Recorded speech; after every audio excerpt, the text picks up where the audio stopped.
Hey, welcome back, and welcome back home. My first of my regular recordings again. Right, a few basic things before I get down. Number one, the two videos I promised are currently in the works. I don't know when they're going to be out, but I'm going to basically give myself and say they're going to be out at the end of the week. Second, Wasted Wednesdays and the Drunken Stream, not Drunken Streams, just the regular weekend streams, they're back on. So expect something tomorrow, something light, a strategy game or something like that, and only one of them. And then on the weekend, as always, I'll play it by ear. Okay, now I was also going to do all the videos, all the movies I watched over in the States. I'm just going to give all of them a quick rundown, super fast, and then focus on Bohemian Rhapsody. Right, so first things first, Train to Busan, absolutely brilliant. You can find it on Netflix. Go and watch it if you like your zombie films. And I mean, it's a really good zombie film. Uh, what was the other ones? Incredibles 2 I saw, that was alright. It was pretty good.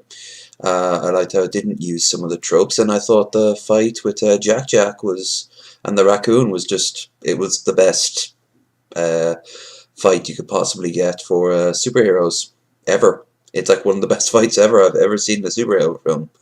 So go and watch that. What was another one? Oh, I watched Jurassic World. Meh. And I watched Rampage. Yeah, it was some stupid fun. So I suppose the weakest there would be Jurassic, the latest Jurassic Park movie. And the strongest would probably actually be this or Train to Busan. But anyway, let's talk about this. So I went with my friends to see Bohemian Rhapsody. Uh, I think the place was called the Majestic. It was really fancy. I absolutely loved it. They had a nice bar in the front of it. Very chatty bar staff, especially once I brought out the ID. God, they love Ireland over there. They absolutely adore it. Um, but they had really cool seating arrangements, big lazy boy chairs, and you could order food and drink. And if this movie wasn't so much fun, if it was boring, I would have gone to sleep, because I'll tell you right now, this movie was brilliant.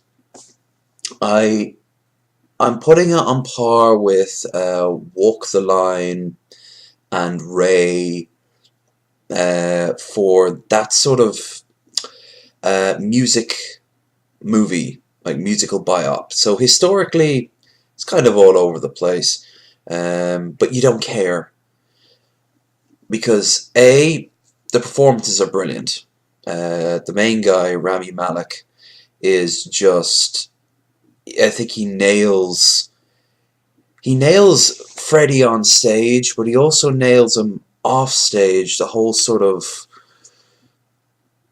not quite sure about himself angle, particularly the loneliness. I think he got down pretty well. And also, big shout out to him wearing those huge fake chompers. Jesus, those things look painful. Um, but yeah, let's break it down. So I'm not going to say much about the plot because it's basically just Freddie Mercury's life. Watch a documentary or read one of his books or just talk to people who know this shit. It mostly talks about his life with Queen, of course, but also prior. Some of it is cut for time, some of it is dropped completely, some of it is, you know, condensed. I can't imagine how he met the band that eventually he forms Queen with.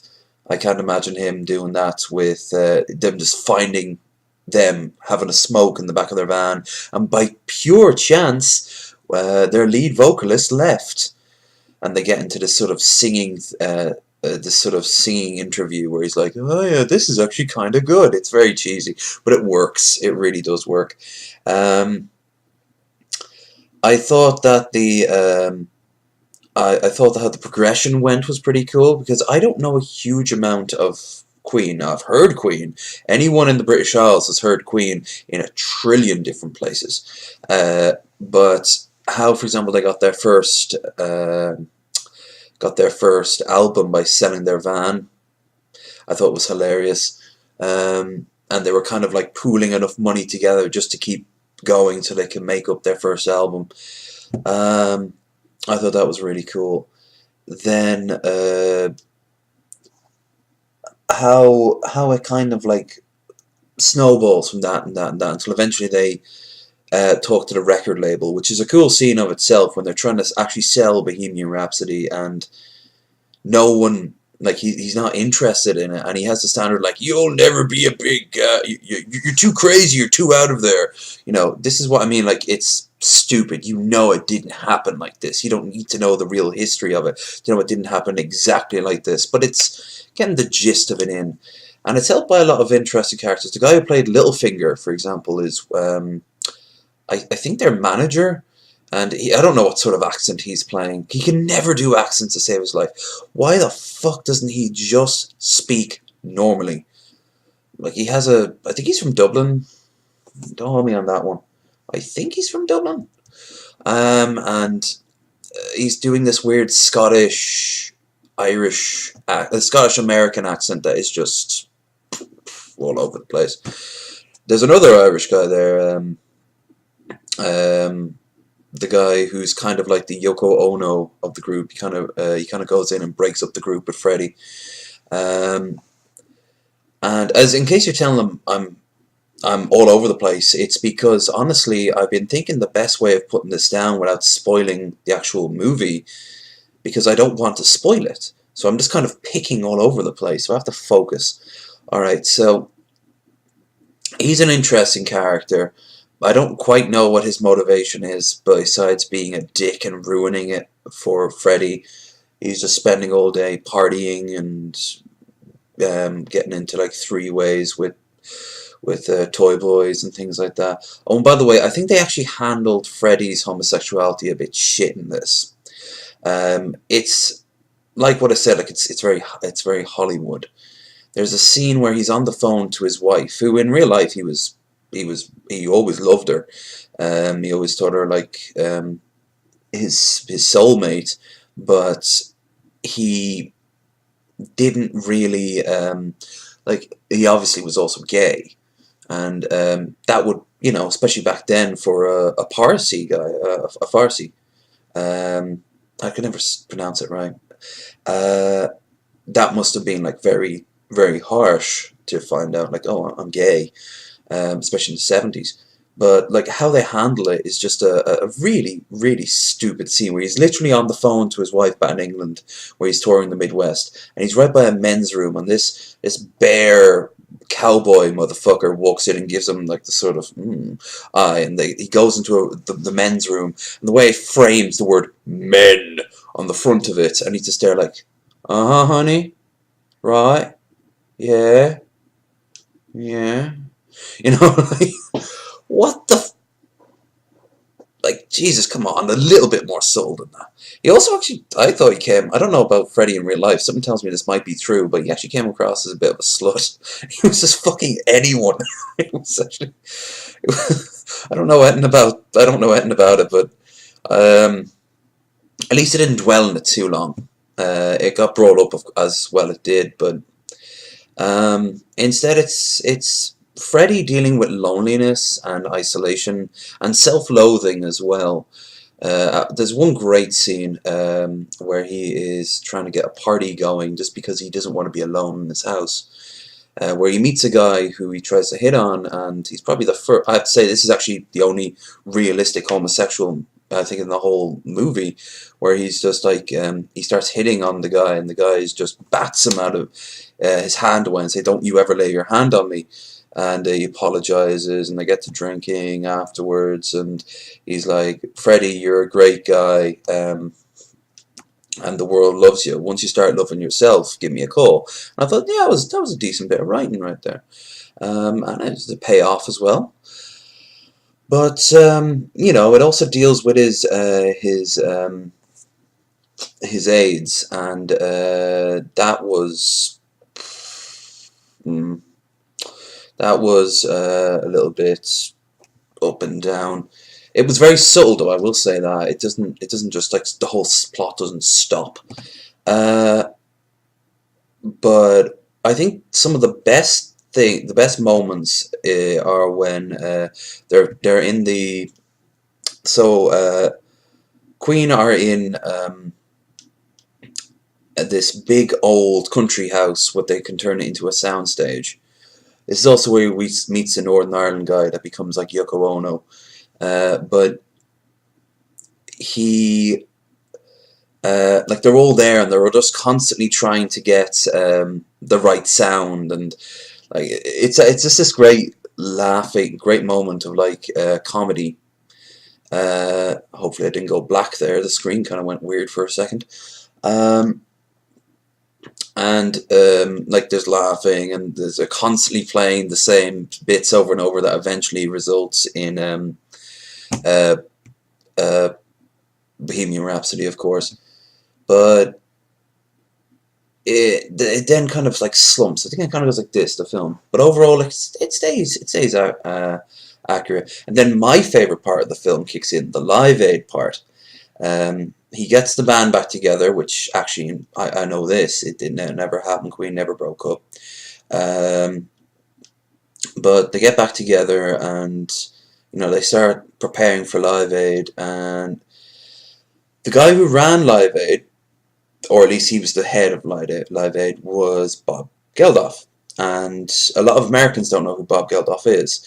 But over here in the UK and Ireland, he is very well known. He is a huge familiar face. And he ended up, the guy who's playing him, young Bob Geldof, is just brilliant. Whoever, he looks right, and he looks right, and he sounds right. It's almost like he must have met Bob a couple of times to get this role down to a T. But I mean, I was in my seat laughing because it was just like a Christmas special on BBC, or he's the guest of honor at Jules Holland at the end of the year, because this time of year he just pops on everyone's TVs, reminding us to help people in the third world, to support what's it, comic relief and things like that. And it was just, it was brilliant. But he's only a side character, but my friends were just staring at me like, why, who is this guy? We have no context. But it was just a great little moment. But then the actual Live Aid thing happens, and it's just this huge spectacle at the end of the film, and it's good. It's good. It actually wraps up on a high note rather than a low note, because he dumps all the negative people in his life. He makes peace with his family, and while of course he knows he's got an incurable disease, he also found somebody who will actually just like him for being who he is. And of course he makes friends with Queen again. A lot of this didn't happen in real life, but whatever. I remember being a little kid and finding my man a little sniffles of tears, not bawling, but tears, because she met Freddie in the airport. By met, I mean she probably shook his hand once, but she also went to one of the gigs. So uh, I thought that was interesting how this is actually something that happened in my lifetime. Uh, Even it was just I was just there at the very end of it when Freddie died. I think in 1990 or 1991, something like that. Uh, but yeah, I honestly think that it's a good bit of a laugh film, a solid movie that you could, for example, a few years ago, you'd probably find it on like the best of collection on a DVD, and it would have Walk the Line, or uh, something like Dreamgirls or something like that. But I had a lot of fun, and on the car ride back, we were just singing. Like the soundtrack, as you can imagine, I'm not even bringing it up because you can guess. The soundtrack is fantastic. It's just endless Queen from wall to wall. Um, so yeah, you like if you have a friend, go out and watch it. If you take someone on a date, go out with your family if they like good music. Um, just you know, it's a film that you'll enjoy, and it won't, at the end of it, even though you know it's all going to end badly, it won't actually make you feel bad at the end of it. So while it's not perfect and it's definitely not historically accurate, it's a solid movie. I don't know why I keep thinking the word fluff piece, because it's not really. But you know, some people I imagine could consider it, but I don't. I consider it all right. So yeah, Bohemian Rhapsody. Go and watch it. Now I will be tomorrow. I'm not sure when I'm going to stream tomorrow. I have to do my daily routine on Wednesday, and then I probably won't be doing a pre-drinking stream, so no trip out to the pub. Uh, I could, but I doubt it, frankly. So I guess I will go and do something earlier than normal, but I'll make it a chunk of time. So like maybe 4 or 5 hours. So around about 6, 7 maybe. I'll go and do that. So yeah. If you guys, by the way, want me to review the stuff I watched, I can do that too. But this was the only one I actually saw in the theater. But like, just type in the comments down below if you guys want or not. And as always, thanks for watching. If you like, thumbs up. Didn't, thumbs down. Comments. Uh, Sub. All the things people do. But above all else, hit that notification bell, because fucking hell, that thing is glitchy. Yeah. So I'll be back tomorrow to do a live stream, and I hope to see some of you guys there soon.